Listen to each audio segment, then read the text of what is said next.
So today's plan is 12 volt. We're going to be doing some 12 volt upgrades. There's the first new switch, second new switch.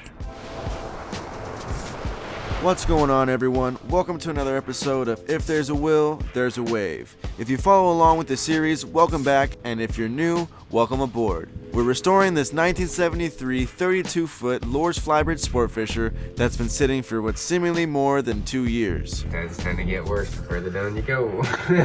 In this episode, we start part 1 of the 12-volt upgrade mini-series and take steps to modernize a 47-year-old marine electrical system. Let's get into it. All right, so what's up, everybody? By now, it's probably going to be New Year's. Let's see. Yeah, it's probably going to be New Year's. Happy New Year. It's officially 2021. Hopefully this year is going to be a lot better than the last. Maybe I should not be looking directly into the sunlight because that sucks. That hurts. So the cool thing is that I got a new camera set up. Hopefully you guys like this one. Handheld, full-on gimbal setup. So hopefully this will be a lot better. We're going to be getting a lot better quality. Look at that thing. It follows me when I, move around and stuff. That's sweet. So we're looking for better quality this year. We're going to be getting much better videos. So that's a plus. Heck yeah. Thank you, Santa. So anyways, my plan for today, we're going to throw in... Alright, so the plan for today is we're going to be doing some 12 volt upgrades, some 12 volt maintenance stuff. So I got a... Where are we? Hello, subject. I'm the subject.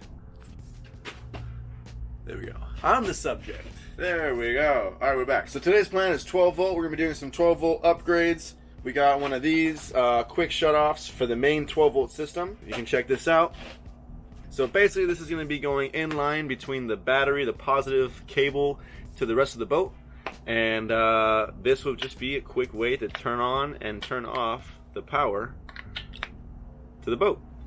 In addition to that, we also got a bunch of these little battery monitors, so they're going to be able to tell us the percentage of each of the batteries and or the actual voltage that it's reading at the time. So I'm actually going to go ahead and install these on the inside of the cabin so it'll be nice and accessible, easy to see, and that way we can just verify that our batteries are in check and that they're doing well. And to make sure that we're not overdrawing the batteries and keeping them at a solid 12 volts. And lastly, we're going to be installing some engine shutoffs to upgrade the nasty ones that we have in there now to something a little bit newer. So here's the deal. I first need to figure out where I'm going to put these battery monitors, okay? So initially my plan was to put the battery monitors on this cabinet behind me, but the issue is that the separation between this counter and this cabinet and this wall here is actually just one solid piece of wood. There's no space for me to run the wire through that piece. So unfortunately, unless I want to have a plastic loom of wire, to kind of try to hide it, running through here, which I definitely don't want to do, that's basically my only option if I wanted to put the monitors here. Similar deal, if I wanted to move them down here, I would just have to pull out this fridge, and get the room behind there. I'd be able to actually run the wires down below and into the engine compartment where the batteries are housed. I don't know if I really want to cut into this. I was thinking that this would be the best space, but it is all original. I don't know if I really want to cut into that and kind of mess up the sleekness, the straight design. So I was planning on putting it here essentially, in this little general area for the second choice. Which is still not a bad idea, honestly. What I was thinking is I could actually just place all the monitors in this step here so that, it's not necessarily difficult to see what the batteries are at, but it's also not directly in your face and kind of like, hey, right here. It would still make sense to have the battery monitors right there invisible so that it's not such a hassle to lift the step and before you see it. But I think at least for right now, before I make that decision to start cutting, I'll place them in here, even just kind of taped in place or something, just so I can see how they're doing while I'm doing some certain tests and stuff, and then I'll decide later in the future if it's something that I want to do to put it there, because obviously once I make the hole's there and that's it. So I'm gonna do the way that causes the least amount of damage first and see how I like that. If I don't like it, I want to upgrade it, we'll go from there. At least I'll be able to know where the battery's at while I'm trying to figure out the rest of this 12 volt system. Because heads up everyone, my 12 volt system is down and not running yet again. And I really don't know what happened. So It's been a couple weeks. I used to have, you know, all my 12 volt cabin lights. I used to have everything, you know, running perfect, but now it stopped. It's not working anymore. So I'm doing some tests, and you know, we're gonna figure it out. No doubt, we'll figure it out. Well, while I have the light, I think I should probably try to run the wires for the batteries. So let's get into it. I have some yellow wire for the positive and some blue for the negative. It's just what I got. So it's just what I got.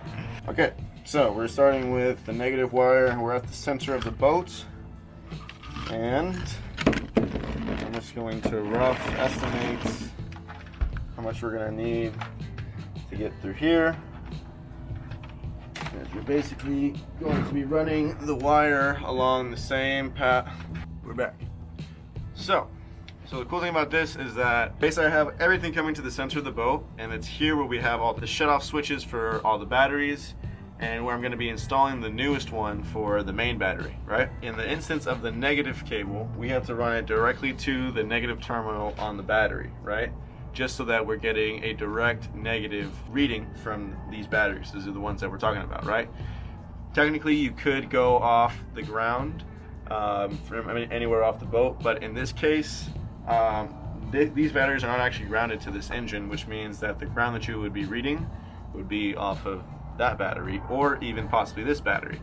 So to give myself the most accurate reading, I'm going directly to the terminal on the battery for the negative, and in the case of the positive, since there is a shut-off switch for these batteries, and there's this battery and this battery, they're all isolated, right? All these battery terminals are isolated. So as there's not a direct negative cable that I see running to this point, that's the reason why I have one directly going to that, to the batteries. And then in this case, so this cable right here is actually the positive that runs along this whole loom and will connect into these batteries here, okay? So remember, these batteries are connected in parallel, so they are reading the exact same voltage between the two, okay? They're married to each other. So this positive line is going to be running all the way through and ending up right here, okay? And this is what actually would be connecting to the shut-off switch, and this is going to be the cable where we connect the positive lead for the battery monitor. So same idea over here. We got positive lead that connects directly to that positive on the battery, and we'll be running a negative across this path and connecting it to one of the terminals, one of the negatives on the batteries, because these two are also married to each other. Same voltage between the two, okay? All right, so now we know the plan. Let's get into it.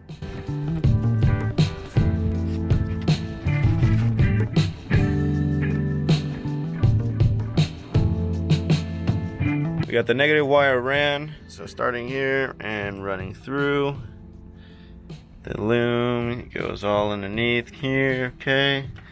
And back to the center of the boat, okay?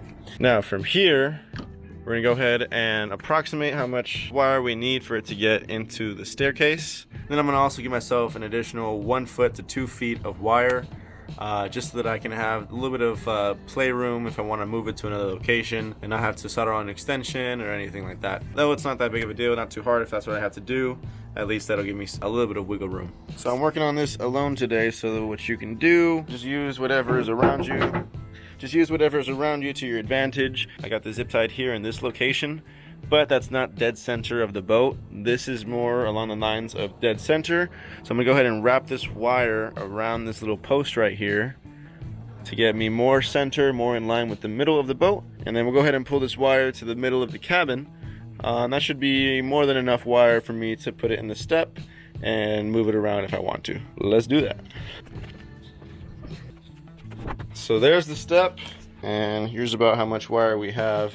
That should be more than a couple feet of extra space. So I'll cut it in a decent location, maybe right here, so that I can have it here. And then if we need a little bit of wiggle room to put it in its spot, we'll have all that we need. Okay, so there's that. We'll go ahead and cut this guy.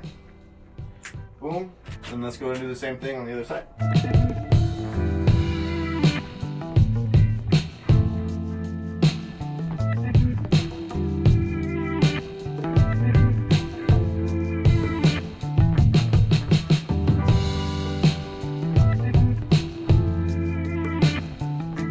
Alright, so we got all the wires cut down. Now, the next plan is to go ahead and throw some of these ring terminals on them, and we'll be able to start hooking up. So, another time lapse. Let's do it. You guys don't have one of these little tools right here, wire stripper? Trust me, it took me many, many years before I got one. But bro, don't play yourself anymore. I know that's not focus, but don't play yourself. That is stripped so easily. Come on, man. What are we doing? So there's this. I probably should be using some heat shrink. Do I want to go back down there and get the heat shrink? Do everything to the best of your ability. Make everything look nice. Make it look neat. Damn it.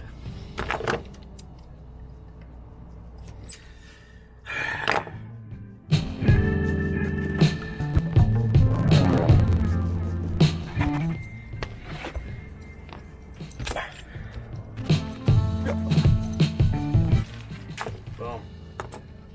What's up, Cleo? What's doing, beautiful?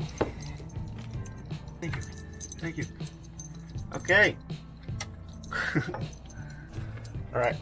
I gotta work, okay?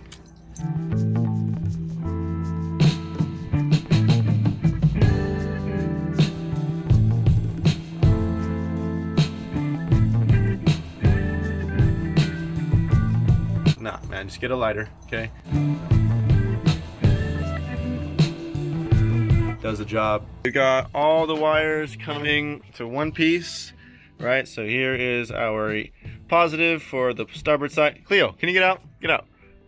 Get out of here. You're making too much noise. All right, so this is the positive lead for the starboard side. And then as we know, the negative goes over there, right? Same thing, negative starts from the port side and comes over here. Right on this side, we have the port side, okay?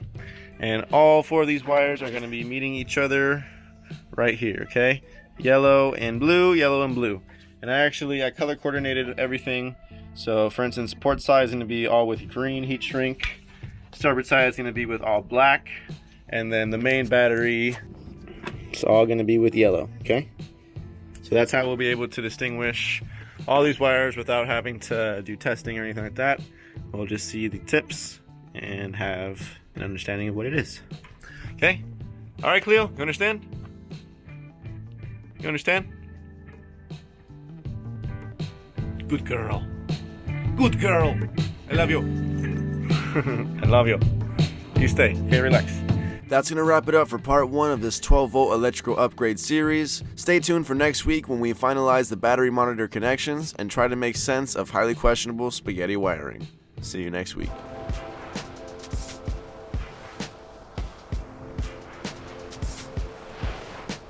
And shout out to my little bro as well. He got me this dope hat, my first merch, my first piece of merch.